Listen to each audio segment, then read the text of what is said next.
Hi, this is Jeff from Simple Forex System, and in today's video I want to talk a little bit about a new product that is just now hitting the market called FluxNebula. This is a product put out by the guys at Forex Comrades who have released some pretty good stuff over the years. And in fact, if you ever go on JVZoo and do a search for best-selling Forex products on the JVZoo marketplace, you're going to find out that they have a product called FX Agency Advisor, which is the number one best-selling Forex product on JVZoo. And my Forex Autoscaler is the number two best-selling. So I'm right behind these guys. And it seems like every time I make a few sales and get closer, they make a few sales and get farther away. So, and the only reason this happens is because they put out good products. And in fact, I have done reviews on a couple of their products over the years, and have basically just have really positive things to say about it. So what I want to talk today is about the Flux Nebula. It is a simple system to trade, and if you know about my company, it's called Simple Forex System. I believe that basically most of your systems should be simple. There is no need to make them terribly complicated. And for a lot of people, a lot of traders, simple is simply best. And they've really, I think, really knocked one out of the park on this one.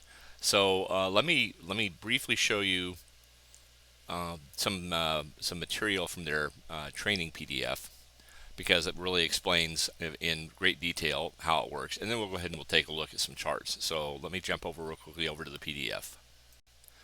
So what you're looking at here is a screenshot from a chart that is running the Flux Nebula, and this is sort of they have two different templates you can use. One is sort of an all-purpose template. The other one is more specific. And we're just going to talk about the all-purpose because, frankly, it's all-purpose. You don't need to use the other one if you really don't want to. But I think this is probably the best of the two templates to use. You have a set of bands on the chart. You see them, they change from red to green, and there's a little yellow sort of intermediary segment between green and yellow when the trend basically is beginning to change. And so you'll see little yellow snippets of the band here and there.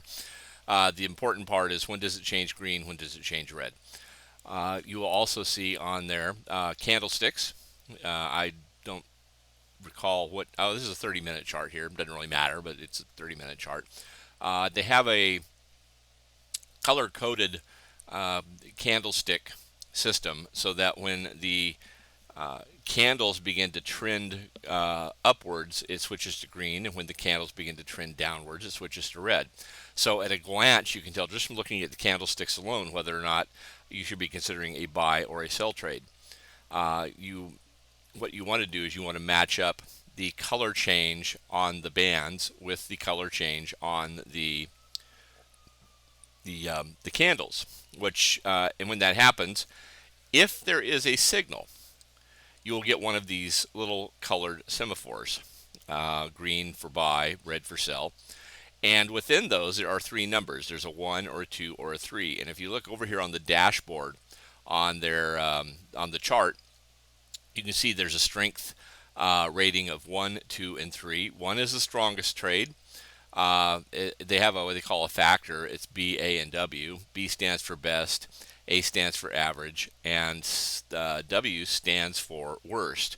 I'm not sure worst is really the best word to use here, because really all three are legitimate. But when you go through and read through the material on the in the PDF, the training PDF, it'll explain that the strongest one is the 1, the least strong is a 3. It's still a valid signal, but proceed with caution is really what they're trying to say.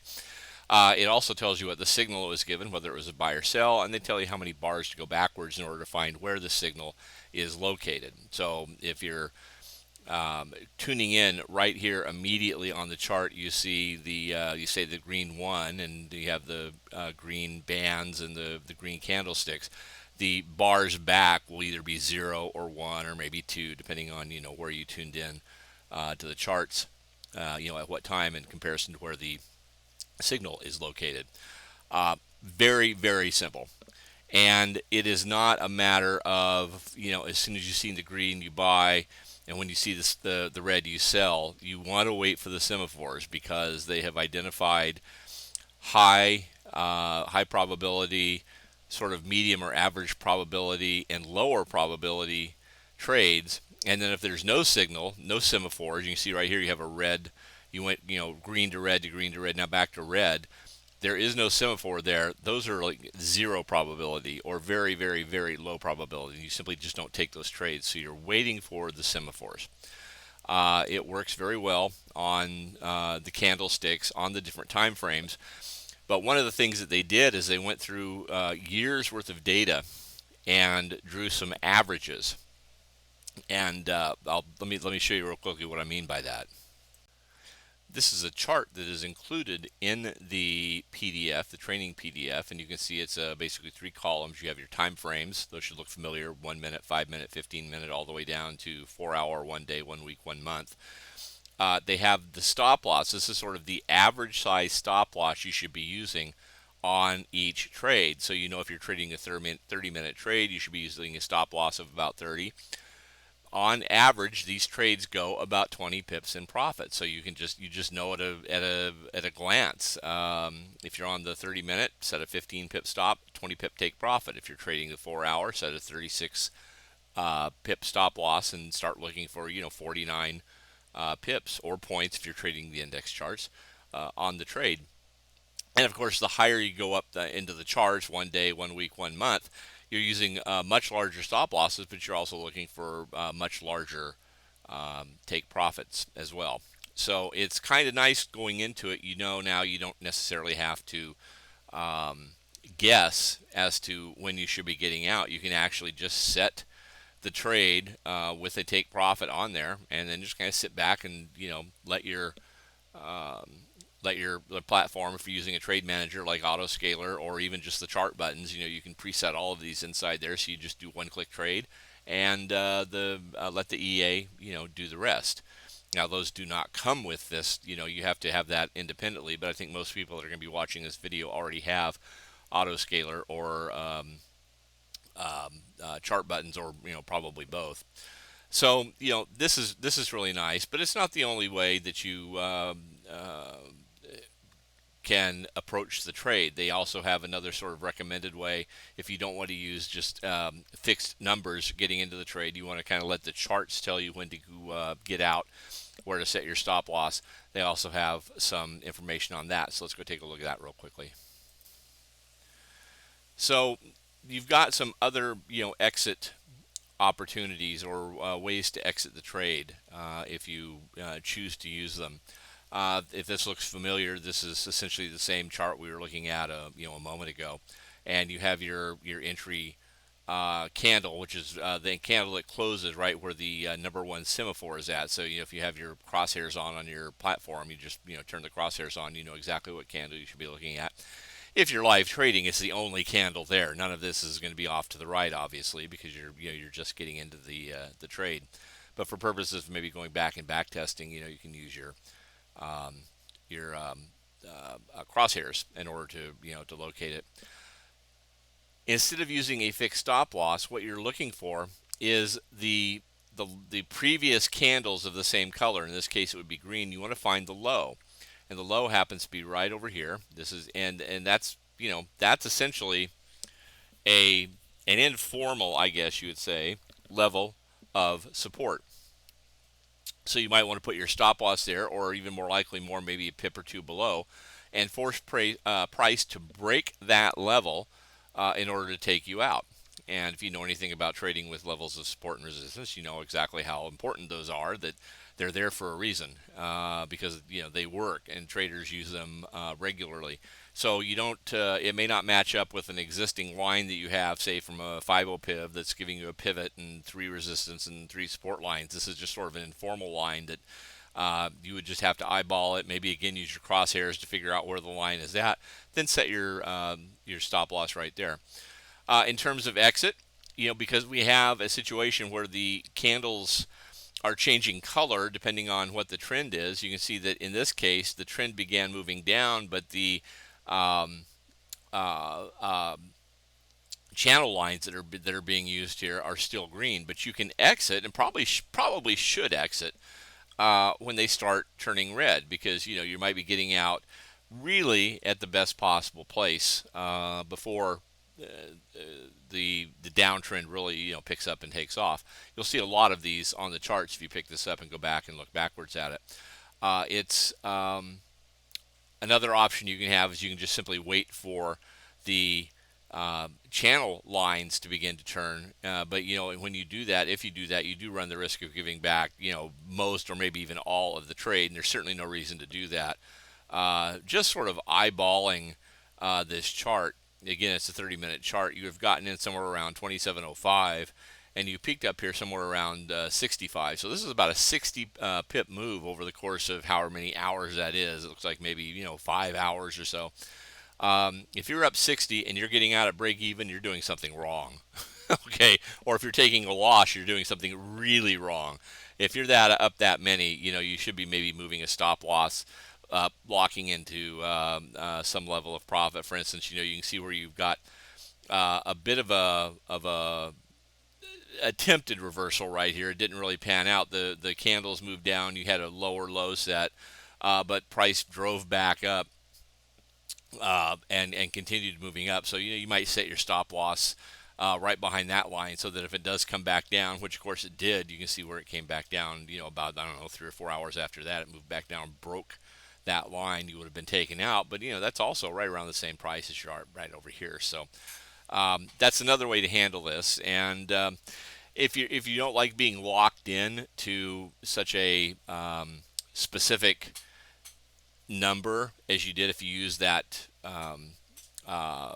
chart that they provide to you with a fixed stop loss and a fixed take profit, this is a little bit more flexible. It gives you a little bit more room, and it's definitely something you probably should consider. So, like I said, it works. It works well on pretty much all the time frames.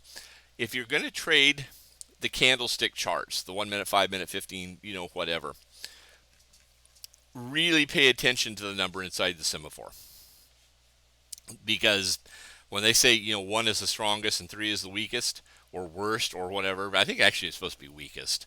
I think I said worst earlier, but worst or weakest doesn't matter. It's the same thing. This really seems to matter on the candlesticks. The 1 trades do seem to do much better than any of the 2 trades that I saw and the 3 trades I saw. Now, it doesn't mean they're all going to do that. There was a chart. I think I was looking at a gold chart, and it had a sell trade with a 3 semaphore, which is this is like one of your least best trade entries, and one you're supposed to handle with trepidation. And the trade lasted a day and a half, and it just kept selling. I mean, you ended up getting like a $50 or $60 price move on gold, and that was with a 3 semaphore. So it doesn't always, just because it's traditionally one of the least good trades, it doesn't mean it always is. And the flip side is also true. There's plenty of number 1 trades that you'll see that you're going to be lucky to get out at break even. Because they go up just enough to start looking good, then price reverses, comes back down, and no matter what you do, you're probably going to get out at a loss. I mean, if you can't handle losing trades, you shouldn't be doing trading forex anyway. But traditionally, your 1s are definitely the trades you want to take a look for, to keep an eye out on. The 2s still good trades. They're average, but they're good. But the 3s are maybe a little bit iffy on the candlestick charts. Now, I say all that to say this. I put this up on the Renko charts, and I'm gonna show you that right now, and then you can kind of see why I think that maybe this is one of their better products that they ever put out. So here is a set of Renko charts. They're all obviously running the same FluxNebula templates, same software as the time-based charts. You're looking at upper left-hand corner. This is the pound yen. This is the pound dollar. This is gold, and this is the US 30. And I'm just going to very quickly skim through some of these. I'll try to make some of them larger and make them a little bit. It makes it a little bit easier to see. So let's just take a look at gold here real quick. You can see that you've actually got a 3 trade, you may not be able to see it very well because the semaphore basically just got dissected by the bottom range line here. But this was your first buy trade right here, and this is essentially where it began. It once it closed, you have been buying at the bottom of that third green bar, and these are 70-cent Renko bars, and so that's eight Renko bars all the way up. That's $5.60 move. Now, if you ride it all the way back down, like I said, you're running a really big chance of getting out at break even or maybe even a small loss or something. So when you're trading Renko, you may want to just use a trailing stop, keep it a couple of bars away, so that if you get up 8 bars, it comes back down, takes you out. Maybe you get 6 or 5 out of it, which would still be a $3.50 move, or maybe even a $4.20 move. And that's what I would definitely recommend if you're going to be trading Renko. But just going through this, you see here you got another one right here. This went up 6, so that's a $4 move in gold. That's just that was today. A couple of them today. Then to close out yesterday, towards the end of the actually that's towards the end of the open for the Dow Jones area. It's about a 9:50 in the morning. Another buy trade that just kept going and going and going.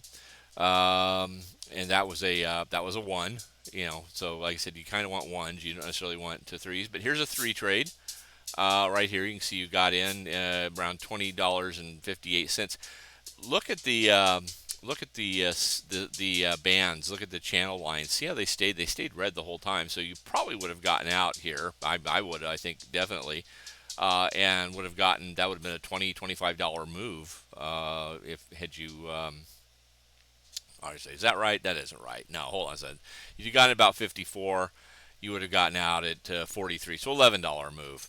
But look, it just keeps going. And see how the band stayed red, and it keeps going, and it keeps going, and it keeps going, and down to 2018. So from 2054 to 2018, whatever that is, $36 move on a three.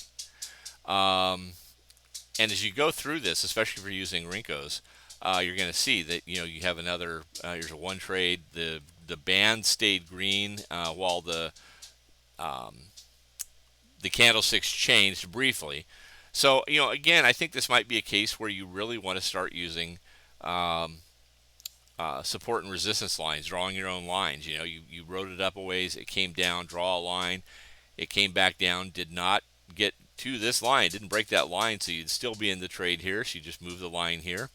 It reversed again, but you're well away from where you drew your line back down here, so it keeps going. And that's one way you can trade it. Then of course you either get a color change, which is really was concurrent with the red semaphore. You can get out there. Like I said, they're not all winners. You can't.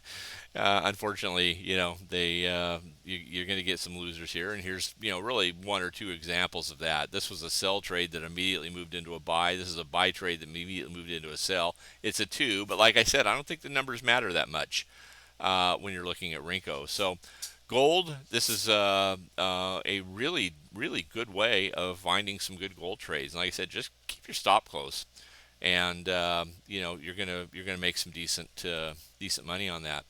Pound yen was pretty much the same thing.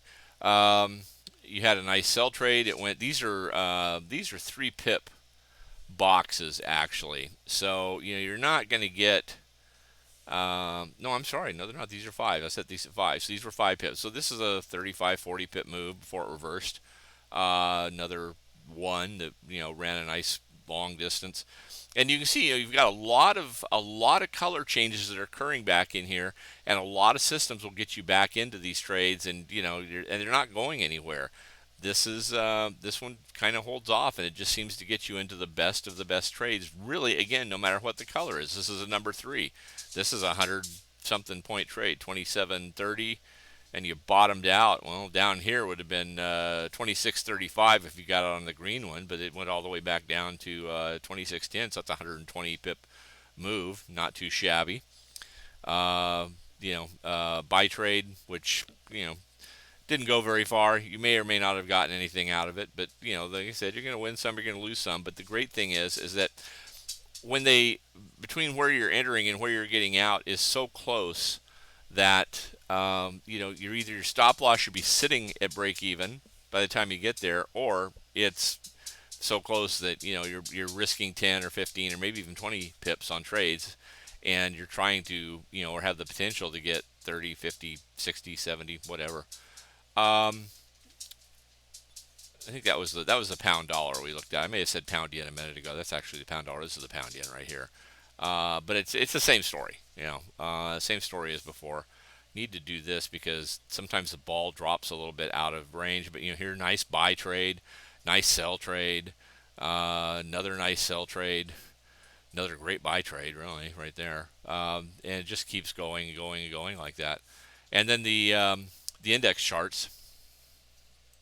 This is the US 30, and right now we're waiting for the consumer price index number to come out on Thursday morning. I'm doing this on Tuesday night. So Monday and Tuesday really weren't that great in terms of trades. But here you had a sell trade that really didn't go anywhere. By the time you got the buy trade, you're 15 or 20 points um, in the wrong direction, for a stop loss. But you had an earlier buy that made up for it. You had a really nice sell right here. That was good. Got to keep shrinking this down because these balls sometimes are out of the range of vision. Sometimes nice buy trade there. Another buy trade that went nowhere fast, so you lost hardly nothing on that one when it went bad. Um, and otherwise you also find yourself just sitting, waiting and waiting for something to happen. But you know what? If it's just waiting to give you the best trades that it possibly can give you, that's fine. If you're not getting trades, don't take the trades. Just wait for the little semaphore balls to show up, and then you're in. So buy trade went nowhere. Sell trade, not great, but you didn't lose too much on that one, thankfully. Another sell trade here. Sell trade that went nowhere. Another sell trade. Buy trades. Yeah. Again, the U.S. 30. Remember what I'm saying. The first couple of days of this week have not been that great. Now, if you trade London, it's been a lot better because they've had some decent moves during London session, but the New York session has been pretty tight, especially in the first hour or two of trading. So anyway, um, that's it. This is the new system they have. Like I said, it's simple. Um, the bands, some people were saying these are Bollinger Bands. They're not Bollinger Bands. They're really based more on a mean reversion um, methodology, which is one of the most powerful methods that you can be using when you're trading, because price just, as it moves up and down, it always has a tendency to move back to the middle, and that's what mean reversion means. It means reverse or revert back to the mean or the middle. And so it's a great little tool to have, and I think it's if you're looking for something that's simple and something that will keep you out of a lot of bad trades. And you're not going to avoid them all. There's going to be a few losers, but I mean, if you're just waiting, just take the good trades, and which really on the Renko chart means anytime a semaphore shows up, it seems to be a good trade. This is the method you want to take a look at. So if you're watching this on YouTube, there is a link in the description that can take you to the website. If you're watching this because I sent you um, an email about this, look in the email. There'll be a link in the email that will take you to the website. You can check it out, see for yourself, see if it's something you want to investigate and something you may want to use. So anyway, I hope you found this useful, and if you use this, I hope you use it to make lots and lots of pips. And I will be back again later when we have something else to review. We'll talk to you then. Bye-bye.